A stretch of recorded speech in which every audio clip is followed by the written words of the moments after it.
Elle le prenait pour un simple gardien nomade, mais il possédait la moitié de la région et n'avait pas aimé depuis des années. On dirait que vous auriez besoin d'un miracle ou d'un mécanicien. Élise sursauta, manquant de laisser tomber sa clé à molette alors qu'elle plissait les yeux à travers la poussière. Le capot de son pick-up était ouvert, de la vapeur s'élevant du moteur comme un fantôme. Elle se tourna vers la voie et le vit, grand, couvert de poussière, assis sur un cheval noir qui semblait tout droit sorti d'un vieux western. Il portait un chapeau cabossé enfoncé sur ses yeux et une chemise en jean usée qui se fondait avec le paysage derrière lui. Elle se redressa, les mains agrippant toujours la clé. Ça dépend de ce que vous proposez. Le gardien esquissa un demi-sourire. Eh bien, j'ai laissé ma trousse à miracle dans le dernier village fantôme, mais je me débrouille avec les moteurs et les chevaux, si vous en avez aussi. Élise hésita. Le soleil déclinait rapidement, son téléphone était mort et elle était encore à une quinzaine de kilomètres de sa manade. Au loin, les hurlements des loups commençaient à se faire entendre. Le moteur a surchauffé, murmura-t-elle. Ou peut-être que l'alternateur est fichu. Je ne suis pas experte. Ça vous dérange si je jette un œil demanda-t-il en descendant lentement de cheval. Elle hocha la tête, le surveillant attentivement, tandis qu'il s'approchait. Il se déplaçait avec une confiance tranquille. Pas de hâte, pas d'arrogance, juste des pas assurés qui crissaient doucement sur le gravier. Il posa sa sacoche de sel, sortit un chiffon et se pencha sur le moteur, comme s'il l'avait fait 100 fois. Élise croisa les bras. « Comment vous appelez-vous »« Robert. »« Juste Robert ?» Il leva brièvement les yeux. « C'est comme ça qu'on m'appelle. » Elle fit un bref signe de tête, peu sûre que cette réponse la satisfasse. Il travailla en silence pendant quelques minutes, essuyant la graisse d'un tuyau et vérifiant la courroie. Le soleil plongea derrière les collines et les ombres commencèrent à s'étirer sur le sol. « Vous habitez dans le coin » demanda-t-elle, surtout pour combler le silence. Il secoua la tête. « Juste de passage. Vous êtes de la région ?» Assez proche pour la sentir, assez loin pour ne pas y appartenir. Élise ne savait pas ce que cela signifiait, mais la façon dont il l'avait dit la dissuada d'insister. Après 20 minutes, il s'essuya les mains sur son jean et la regarda. « Il va falloir le remorquer. Le radiateur est mort. » « Je m'en doutais, soupira-t-elle. Il y a une manade à environ 15 kilomètres à l'ouest, la mienne. J'ai une remorque et un autre pick-up là-bas. Si vous pouvez m'aider à l'atteler, je vous offre le dîner. » Robert inclina légèrement son chapeau. Marché conclu. Il fallut une autre heure pour atteler le pick-up à son cheval et charger son équipement dans sa sacoche. Elle le suivit à pied un moment jusqu'à ce qu'il insiste pour qu'elle monte. Elle grimpa derrière lui, maladroite mais reconnaissante, essayant de ne pas se pencher trop près, mais l'air du soir se rafraîchissait vite. Quand ils atteignirent le bord de ces terres, le vieux panneau en bois les accueillit. Manade du Saule tordu 1979. Les lumières du porche brillaient, douces et chaudes dans le crépuscule. Les chevaux dans le pré levèrent la tête mais ne bougèrent pas. Robert les conduisit à la grange et aida à tout dételer en silence. « Vous êtes doué avec les outils ?» demanda Élise alors qu'ils déchargèrent les provisions. « Ça dépend du travail. J'ai une barrière cassée et un toit qui fuit. Si vous cherchez du travail ?» Il la regarda. « Juste quelques jours, puis je repartirai. » Elle hocha la tête. « Juste quelques jours. » Plus tard dans la soirée, Élise posa une assiette de daube et de pain de campagne sur la table de la petite cuisine. Robert était assis en face d'elle, fraîchement douché, mais toujours dans ses vêtements usés par le temps. Il mangeait comme quelqu'un de reconnaissant, pas affamé, et ne demanda jamais plus que ce qu'elle lui offrait. Elle l'observait par-dessus son verre. « Vous vous êtes déjà posé quelque part ?» Il secoua la tête. « Pas depuis longtemps. Vous fuyez quelque chose. » « Je cours vers la paix, dit-il simplement. » Cette réponse la prit au dépourvu. Le vent se leva dehors, frôlant les vitres de ses doigts doux. La nuit s'installa autour d'eux dans un silence feutré. Ils parlèrent peu après ça. Elle lui offrit la chambre d'amis dans l'ancien dortoir à côté de la grange. Il accepta, la remercia et sortit dans le clair de lune. Élise verrouilla la porte derrière lui, le front plissé. Il y avait quelque chose en lui, calme mais distant, gentil mais fermé. Un gardien nomade, pensa-t-elle. De la vieille école ? Elle secoua la tête, se versa un autre verre d'eau et éteignit les lumières. Mais peu avant l'aube, un fracas brisa le silence. Élise se redressa d'un bond, le cœur battant. Dehors, les chevaux hurlaient. Elle attrapa le fusil près de la porte, enfila ses bottes et courut vers la grange. Elle avait à peine fait la moitié du chemin quand elle les vit. 3 silhouettes dans l'ombre se déplaçant rapidement, l'une déjà à l'intérieur de la grange. Une des portes pendait sur ses gonds. Puis vinrent des bruits de coups, des grognements, un corps heurtant le mur. Elle leva le fusil, tremblante, mais vit alors un mouvement sur le côté. Robert. Il se déplaçait comme l'éclair, attrapant l'un des intrus par le col et le projetant contre le poteau. L'homme s'effondra. Un autre le chargea, mais Robert fit un pas de côté, lui asséna un coup de poing dans les côtes, puis lui faucha les jambes dans un mouvement trop fluide pour un gardien, trop net pour un coup de chance d'ivrogne. Le troisième homme jeta un regard à Robert et s'enfuit. Le temps qu'Élise arrive sur les lieux, Robert vérifiait les verrous des box, calmant les chevaux. « Ça va » halta-t-elle. « La question est plutôt pour eux », répondit-il en désignant d'un signe de tête les deux hommes gémissant au sol. Elle le dévisagea stupéfaite. « Et qui êtes-vous » Il croisa son regard. « Juste Robert ?» Mais Élise n'était plus sûre de le croire. Robert travaillait les manches retroussées et parlait peu. Le lendemain, en milieu de matinée, il avait déjà réparé la porte de la grange, renforcé 2 boxes et réparé les charnières desserrées de l'abri à fourrage. Élise l'observait de loin, mâchonnant le bout d'un crayon, assise sur les marches du porche, ses papiers oubliés sur ses genoux.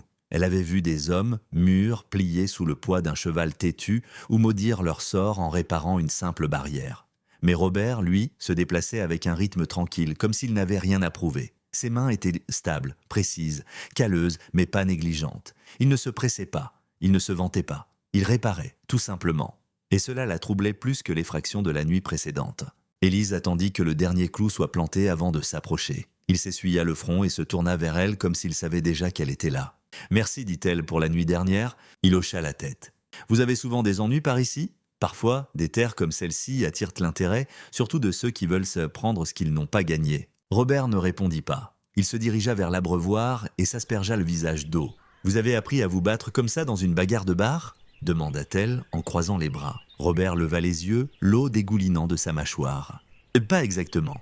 Vous bougez comme quelqu'un d'entraîné, insista-t-elle. « Ce n'est rien. » Elle s'approcha. « Vous savez, c'est vraiment difficile de faire confiance à quelqu'un qui ne dit rien sur lui-même. » Il s'essuya le visage avec un chiffon et la regarda droit dans les yeux. « Vous m'avez fait assez confiance pour me laisser rester. » C'était avant que vous ne commenciez à briser des côtes dans le noir comme un ancien des forces spéciales. Il faillit sourire, presque.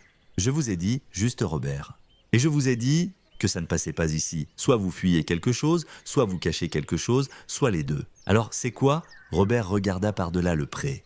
Les chevaux paissaient tranquillement. Le vent tirant sur les herbes hautes, il ne répondit pas tout de suite. Parfois les gens perdent des choses, dit-il doucement, et ils ne veulent pas en parler. La mâchoire d'Élise se crispa, mais quelque chose dans sa voix, une fêlure à peine perceptible, la fit hésiter. Elle hocha la tête une fois. « Bon, moi, vous avez gagné quelques nuits de plus. C'est tout ce que je dis. » Il lui fit un petit signe de tête. « C'est tout ce dont j'ai besoin. » Au cours des jours suivants, Robert trouva son rythme à la manade. Il était debout, avant le lever du soleil, aidait à nourrir les bêtes, réparait une section de la clôture qui s'affaissait depuis des mois et réussit même à calmer la jument la plus difficile d'Élise, gitane, avec rien de plus qu'un sifflement bas et des mains fermes. Élise, de son côté, continuait d'essayer de le cerner. Elle posait des questions au passage, où il avait grandi, ce qui l'avait amené ici, s'il avait déjà dressé des chevaux professionnellement. Mais chaque réponse était vague, soigneusement formulée, comme s'il construisait un mur, même en marchant à ses côtés. Un soir, après une longue journée de travail, ils s'assirent sur le porche, regardant le ciel passer de l'ambre au bleu profond. Élise brisa le silence la première. « Mon père disait, une terre ne vaut que l'homme qui est prêt à y rester pour la travailler. » Robert hocha la tête, le regard fixé sur l'horizon. « Vous y croyez ?» demanda-t-elle. « Je crois que la terre se souvient des mains qui la construisent et des pieds qui la fuient. » Elle pencha la tête. « Et vous, vous êtes lequel ?» Il la regarda alors, vraiment, ses yeux étaient sombres mais honnêtes. « Avant, je construisais, puis j'ai fui. J'essaie encore de savoir lequel l'emporte à la fin. » Pendant un moment, aucun d'eux ne parla. Puis Élise demanda « Vous êtes doué avec les chevaux parce que vous les aimez ou parce qu'ils écoutent de mieux que les gens ?» Robert eut un petit rire. Un peu des deux, Élise sourit. « Vous avez déjà pensé à rester au même endroit ?» Ses yeux ne quittaient pas la terre. Et parfois. « Vous pensez à rester ici ?» Il se tourna vers elle, plus lentement cette fois. « Est-ce que ça changerait quelque chose si je le faisais ?» Elle cligna des yeux, sa poitrine se serra. « Je ne laisse pas les gens entrer facilement, dit-elle doucement. Moi non plus. » Leurs regards se croisèrent. Quelque chose de non dit passa entre eux. Une reconnaissance peut-être même une compréhension. Pas de déclaration, pas de promesse, juste deux personnes qui avaient appris à survivre à la dure, se demandant si cette fois c'était peut-être différent. Puis, au loin, le bruit d'un véhicule gronda sur le chemin de gravier. Élise se leva, la tension revenant dans ses épaules. « C'est Renaud !» Robert observa son visage changer. « Un problème ?» Elle hocha la tête, l'air sombre. « Un gros problème. » Et juste comme ça, le calme qu'ils avaient construit était sur le point d'être mis à l'épreuve. Le 4x4 s'arrêta dans un nuage de poussière, son moteur grondant sourdement comme un avertissement. Élise resta figée sur le porche, les bras étroitement croisés sur sa poitrine, la mâchoire serrée d'une manière que Robert n'avait pas encore vue. Renaud sortit du siège conducteur comme s'il possédait la terre sous ses pieds. Comme toujours, il était grand, bronzé, et portait une chemise griffée qui n'avait rien à faire près de la poussière. Son sourire était large, étudié, poli. Robert ne l'aima pas instantanément. « Élise » dit Renaud en s'avançant vers le porche comme s'il avait été invité. « Ça fait longtemps. J'ai entendu dire que ton pick-up était en panne. J'ai pensé passer te donner un coup de main. » La voix d'Élise était plate. Trop tard, quelqu'un m'a déjà aidé. Les yeux de Renaud se tournèrent vers Robert, qui était appuyé contre un poteau du porche avec une indifférence désinvolte, mais des yeux vifs. Robert ne bougea pas, ne silla pas. Il n'en avait pas besoin. Le sourire de Renaud tressaillit. « Un ami à toi ?» Robert ne répondit pas. Élise intervint. « Il m'aide à la manade, c'est tout ce que tu as besoin de savoir. » Renaud gloussa, se tournant de nouveau vers elle. « Vraiment ? Je pensais qu'après ce qui s'est passé, tu serais prête à parler affaires. L'offre tient toujours. » « Elle n'a jamais tenu, Renaud, » lança Élise. « Tu continues juste de faire semblant. » Il pencha la tête, faussement blessé. « Allons, tu sais que tu ne peux pas maintenir cet endroit à flot éternellement. Tu es à 2 doigts de la saisie, et j'ai les moyens de régler ça. Je ne vends pas. » Il s'approcha, baissant la voix. « Tu en es sûr ? Parce que la prochaine fois, je ne viendrai peut-être pas demander. » Robert se redressa alors. « Vous la menacez ?» Renaud se tourna. « Pardon ?» Robert descendit lentement les marches, calme, maîtrisé. « Vous êtes venu sans y être invité. Vous insistez. J'appellerais ça une menace. » Renaud recula d'un demi-pas, se reprit. « Tu ne sais pas à qui tu parles. » Le sourire de Robert n'atteignit pas ses yeux. « Non, mais je reconnais le genre. » Renaud plissa les yeux. « Ce ne sont pas tes affaires, le gardien. » La voix de Robert baissa. « C'est mon affaire, maintenant. » Élise s'interposa. « Ça suffit, vous deux. » Renaud prit une autre inspiration, essayant de retrouver son arrogance. « Tu regretteras ça, Élise. Tu le regrettes toujours. » Il se retourna à son 4x4 et démarra en trombe sur le chemin de gravier, projetant de la terre derrière lui. Robert regarda jusqu'à ce que la poussière retombe. « Ça va ?» demanda-t-il doucement. Élise hocha la tête, mais ses poings étaient toujours serrés. « Il n'arrêtera pas. » Robert regarda le paysage, la mâchoire tendue. « Alors moi non plus. » Cette nuit-là, Élise dormit à peine. Elle vérifia les serrures 2 fois, parcourut la clôture à la lampe de poche et sursauta à chaque bruit porté par le vent. Robert était assis dans la grange, affûtant une lame avec des gestes lents et réguliers, les yeux fixés sur la porte. Ce n'était que juste après minuit que cela se produisit. Un bruit métallique, les chevaux paniquèrent, Élise courait déjà alors que Robert jaillissait d'un box latéral, se déplaçant avec une précision effrayante. 2 hommes, en sweats à capuche noire, étaient à mi-chemin de déverrouiller les portes des box quand il plaqua le premier, le projetant au sol. Le second sortit un pied de biche et frappa. Robert esquiva, contra, attrapa le poignet de l'homme et le tordit jusqu'à ce que l'arme tombe. Un coup, 2, l'homme était KO. Élise arriva avec le fusil, haletante. « Ça va ?» demanda-t-elle. Robert hocha la tête, respirant fort mais régulièrement. « Ce ne sont pas des pros, juste des hommes de main. »« Renaud !» cracha-t-elle. Robert s'agenouilla à côté de l'un des hommes, vérifia ses poches, en sortit une note pliée. Pas de nom, juste une carte grossièrement dessinée de sa propriété et le box marqué d'une croix rouge. Élise sentit son sang se glacer. « Ils allaient déprendre la jument » murmura-t-elle. « La vendre, nuire à la réputation de la manade ?» Robert se releva, les yeux se rétrécissant. « Il n'essaie pas seulement de vous faire peur. Il essaie de vous démanteler pièce par pièce. » Élise sentit quelque chose changer en elle. « Je ne peux pas faire ça seule, dit-elle. »« Vous n'êtes pas seul, répondit Robert. Le lendemain matin, Élise le trouva en train de resserrer la clôture du périmètre avec du fil de fer barbelé neuf. Elle lui apporta du café, silencieuse un moment avant de dire « Vous n'avez même pas hésité la nuit dernière. » Robert la regarda, les mains toujours sales. « Je n'en avais pas besoin. Vous avez déjà fait ça avant. » Son silence fut une réponse suffisante. « Pourquoi le cacher ?» demanda-t-elle. « Parce que la dernière fois que je me suis battu pour quelque chose, dit-il lentement, j'ai perdu plus que je n'ai gagné. » Elle déglutit. « Et cette fois ?» Il la regarda, les yeux plus doux. « J'y réfléchis encore. » Elle posa la tasse sur le poteau de la clôture à côté de lui. « Eh bien, pour ce que ça vaut, je suis contente que vous soyez là. » Il hocha la tête. « Moi aussi. » Mais au fond d'elle, Élise savait que Renaud n'en avait pas fini. Et Robert commençait à ressembler de moins en moins à un gardien et de plus en plus à quelqu'un entraîné pour survivre à bien pire. Tout a commencé avec une boîte, une vieille boîte poussiéreuse, rangée au fond du grenier derrière un enchevêtrement de cordes et de harnais cassés. Élise n'avait pas l'intention de la trouver. Elle cherchait des couvertures supplémentaires et a failli trébucher dessus. La boîte était lourde, des coins en métal, un loquet rouillé, et quand elle l'ouvrit, un nuage de vieille poussière de grange lui emplit les poumons. À l'intérieur se trouvaient des papiers, des dizaines, des documents soigneusement pliés et jaunis sur les bords, attachés avec une lanière de cuir. Et par-dessus, une enveloppe avec le nom J. Desfournier, écrit d'une écriture élégante et précise. Elle se figea.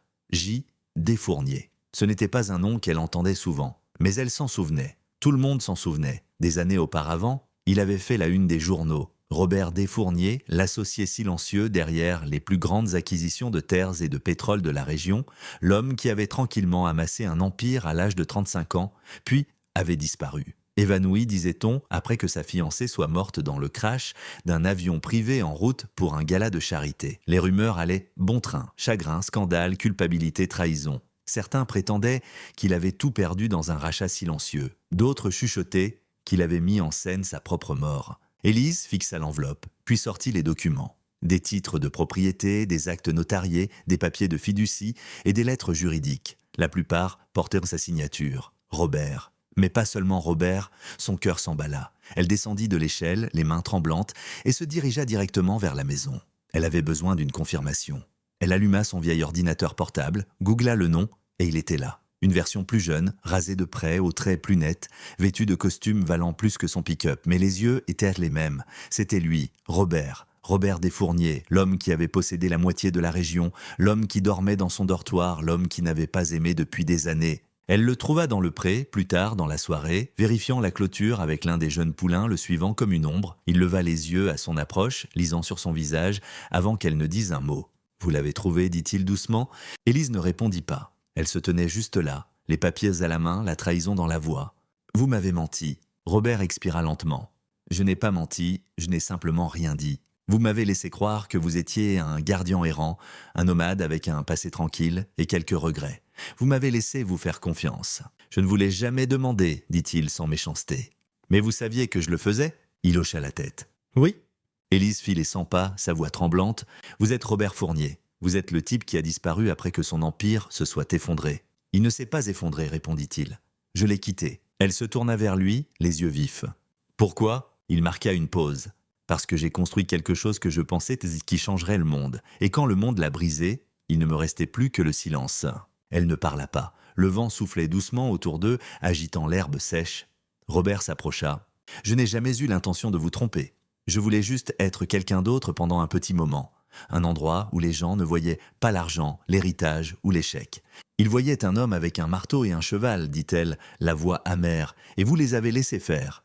Je vous ai laissé faire. » Élise baissa les yeux, les papiers tremblants dans ses mains. « Vous avez dit que vous couriez vers la paix, mais vous courez toujours, Robert, même ici. » « Je sais, dit-il, et je suis désolé. » Elle leva les yeux, des larmes lui brûlant les paupières. « Je me fiche de qui vous étiez, mais je me souciais de qui je pensais que vous étiez. Je suis toujours lui, murmura-t-il. Elle secoua la tête. « Je ne sais plus qui vous êtes. » Et sur ce, elle se retourna et s'éloigna, le laissant debout dans la lumière déclinante, rien dans les mains que le regret. Derrière lui, le poulain laissa échapper un doux hennissement. Robert ne bougea pas, car pour la première fois depuis des années, il réalisait ce que signifiait être vu et ce que coûtait de se cacher. Élise partit avant le lever du soleil. Elle ne laissa pas de mots. Elle ne regarda pas en arrière.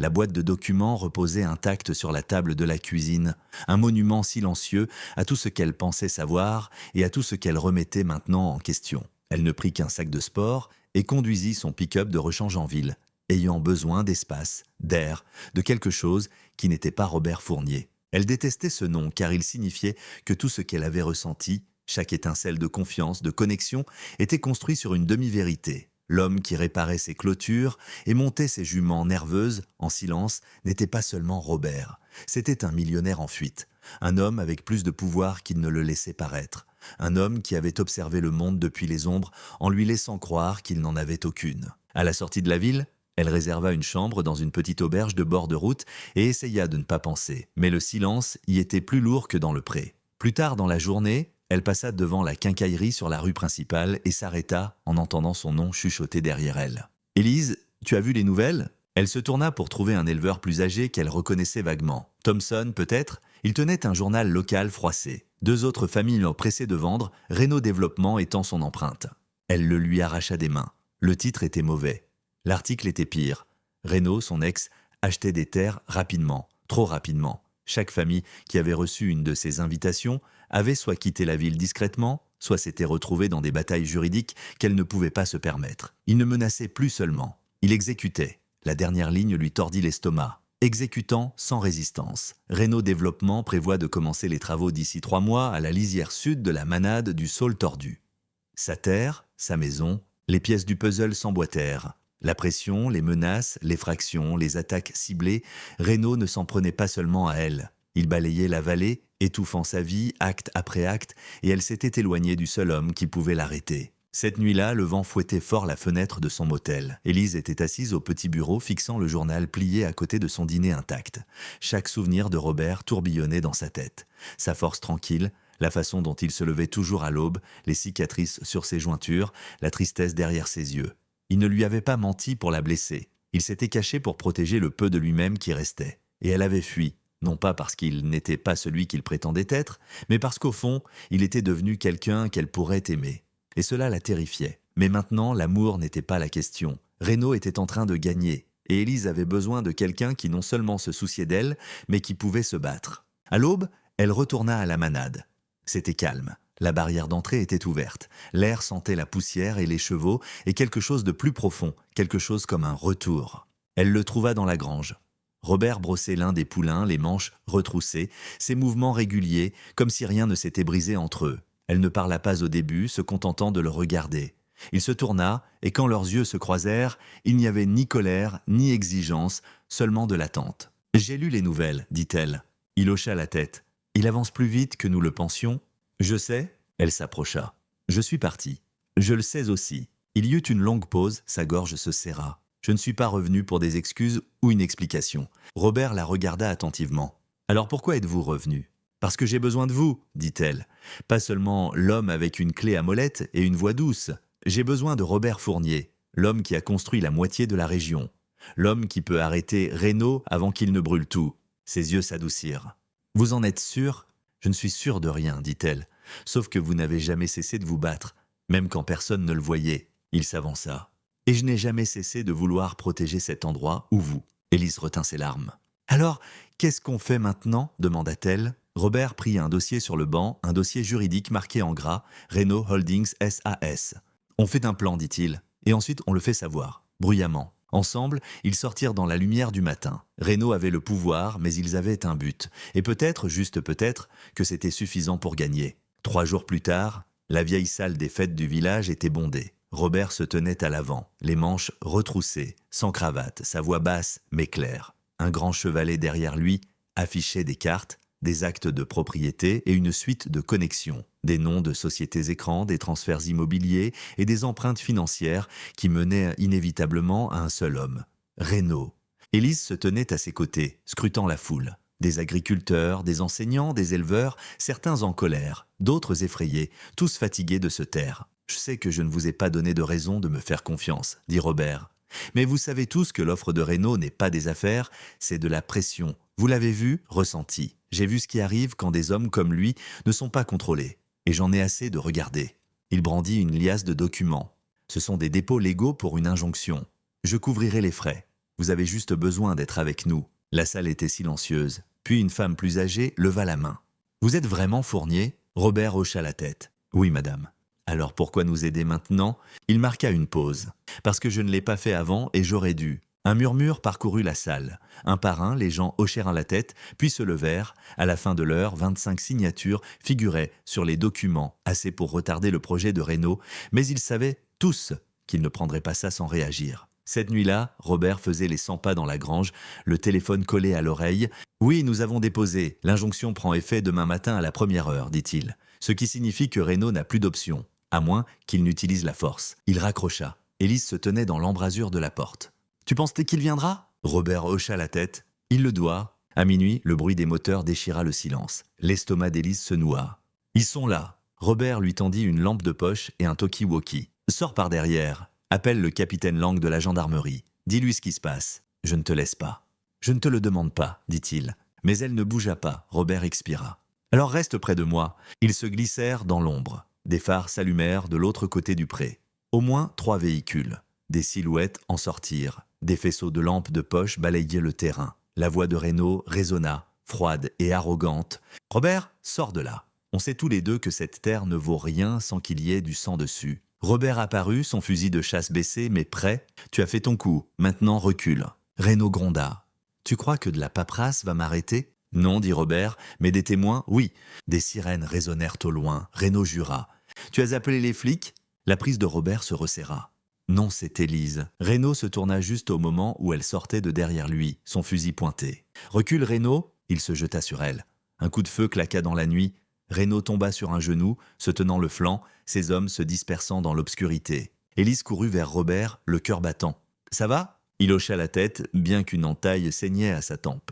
Et ça aurait pu être pire. Les véhicules de la gendarmerie dévalèrent la route quelques secondes plus tard, des gyrophares bleus et rouges fendant la poussière. Renaud fut arrêté sur le champ. Arme non déclarée, tentative d'agression, violation de propriété. Les gendarmes n'euraient pas besoin d'être convaincus. Au lever du soleil sur la manade, la bataille juridique ne faisait que commencer. Mais le pire de la guerre était terminé et ils avaient gagné la première bataille ensemble. Robert fut plus lent sur ses pieds pendant la semaine qui suivit. L'entaille au-dessus de sa tempe était suturée, les côtes meurtri-bandées, mais Élise pouvait voir que la douleur avait une façon de s'installer au-delà des muscles. Elle le remarquait dans la façon dont il se tenait, un peu trop longtemps près de la clôture, regardant le vent tirer sur l'herbe, dans le soupir silencieux qu'il laissait échapper quand il pensait qu'elle ne le regardait pas. Mais il ne se plaignit jamais et elle ne le quitta jamais des yeux. Ils travaillaient de nouveau en rythme, comme si rien ne s'était brisé entre eux, nourrissant les chevaux, arpentant le pré, s'occupant du petit potager derrière la grange. Mais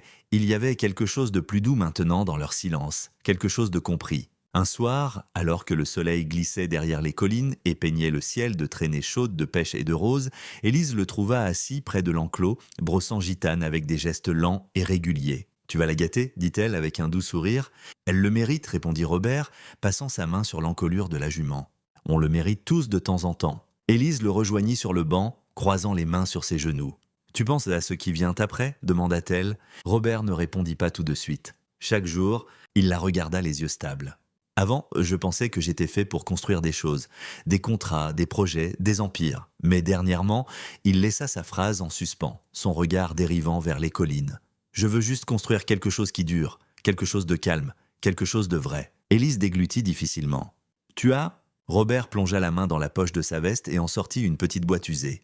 Pas de velours, pas neuve, juste simple comme tout ce qui le concernait. Il l'ouvrit pour révéler une bague en argent, délicate, travaillée à la main, avec une seule gravure fine à l'intérieur. Elle reconnut immédiatement l'écriture, c'était celle de sa mère. D'une manière ou d'une autre, il avait pris une ligne d'une vieille carte d'anniversaire qu'elle avait laissée sur la table de la cuisine et l'avait fait graver. « Rentre à la maison quand tu seras prête. » Le souffle d'Élise se coupa. Robert ne s'agenouilla pas. Il ne fit pas de discours. Il la regarda simplement, les yeux pleins d'une honnêteté tranquille et brute. « Je n'ai pas aimé depuis des années, » dit-il doucement. « Et je ne pensais pas que je le referais un jour. Pas comme ça. Pas là où ça comptait. » Élise retint ses larmes. « Je n'ai pas besoin d'une église, » ajouta-t-il. « Je n'ai pas besoin d'une foule, j'ai juste besoin de toi. Et du bruit de tes bottes sur le porche chaque matin. » Elle rit à travers ses larmes, puis hocha la tête, sa voix tremblante. « Oui. » Robert lui glissa la bague au doigt. Elle lui allait comme si elle l'avait toujours attendue. Ils restèrent assis là un moment de plus alors que la nuit s'installait, les étoiles apparaissant une par une.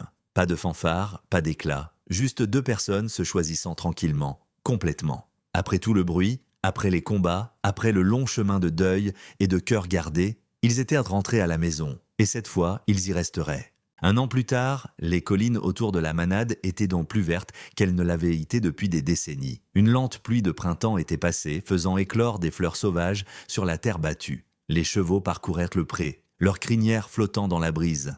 Des rires s'élevaient de la grange, des voix d'enfants légères et pleines de vie. La manade n'était plus seulement une maison, c'était un refuge. Élise se tenait sur le porche, un nourrisson endormi blotti contre sa poitrine dans une écharpe tissée. Sa fille, Léa, avait le front décidé de son père et l'obstination tranquille de sa mère. Le bébé s'agita légèrement tandis qu'Élise regardait un groupe d'adolescents sceller des chevaux sous la direction de deux bénévoles. De l'autre côté du champ, Robert marchait à côté d'un garçon d'environ 10 ans, tenant les rênes d'une jument patiente. Il se déplaçait plus lentement maintenant, non pas à cause de l'âge, mais avec intention, comme si chaque pas comptait. Le garçon rit de quelque chose que Robert dit et Robert lui ébouriffa les cheveux. C'était ce qu'ils avaient construit. Après la tempête de la chute de Renaud et les batailles judiciaires qui avaient suivi, la communauté s'était rassemblée. Des gens qu'Élise n'aurait jamais imaginé voir dans la même pièce travaillaient maintenant côte à côte.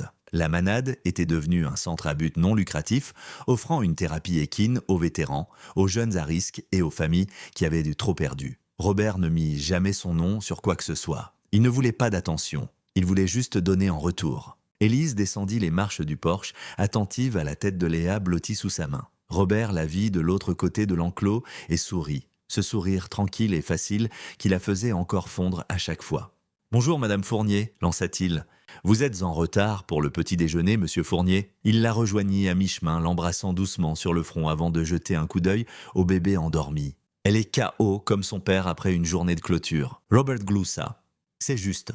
Ils marchèrent ensemble, la lumière dorée réchauffant la terre autour d'eux. Un panneau grinçait doucement près de l'entrée de la manade, fraîchement poncé et repeint, avec amour. Il était monté sur le poteau d'origine que son père avait installé des décennies auparavant, le nouveau nom gravé profondément dans le bois. Le domaine Fournier, là où l'on revient à la vie. Robert le regarda et laissa échapper une lente respiration. « Tu penses que ton père aurait aimé ?» Élise hocha la tête. « Il t'aurait aimé, toi !» Les yeux de Robert s'adoucirent. « Il m'a fallu du temps pour le mériter. » Elle prit sa main. « Tu l'as mérité au moment où tu es resté. » Ils restèrent là un moment, regardant le vent parcourir les collines. Leur fille blottit chaudement entre eux, la manade vivante de son et d'esprit. Ils avaient beaucoup perdu, mais ils avaient construit davantage, non pas avec de l'acier, du pétrole ou du pouvoir, mais avec de l'amour, avec la vérité, avec la décision tranquille de continuer à se choisir, jour après jour, peu importe comment le monde tournait. Alors que le soleil se levait sur le domaine Fournier, Élise leva les yeux vers Robert et sourit. « Allons monter », murmura-t-elle. Il hocha la tête, et ensemble,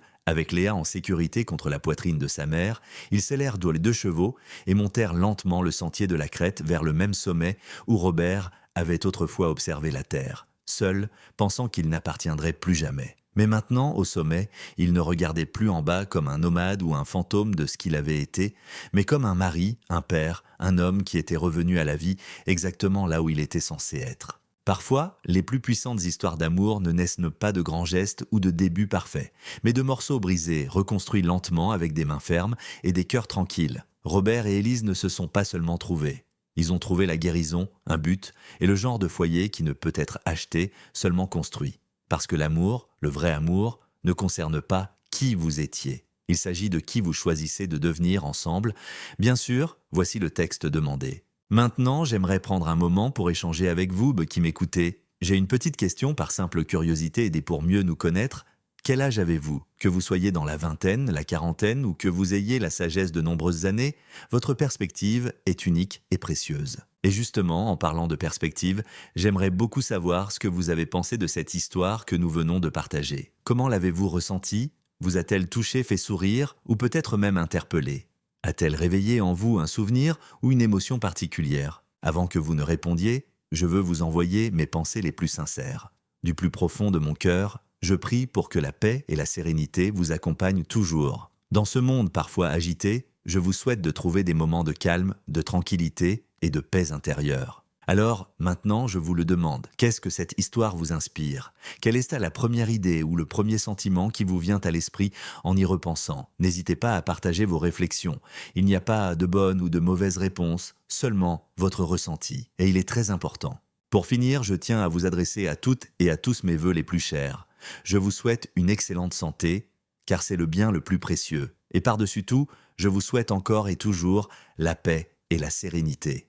Prenez bien soin de vous et de ceux que vous aimez.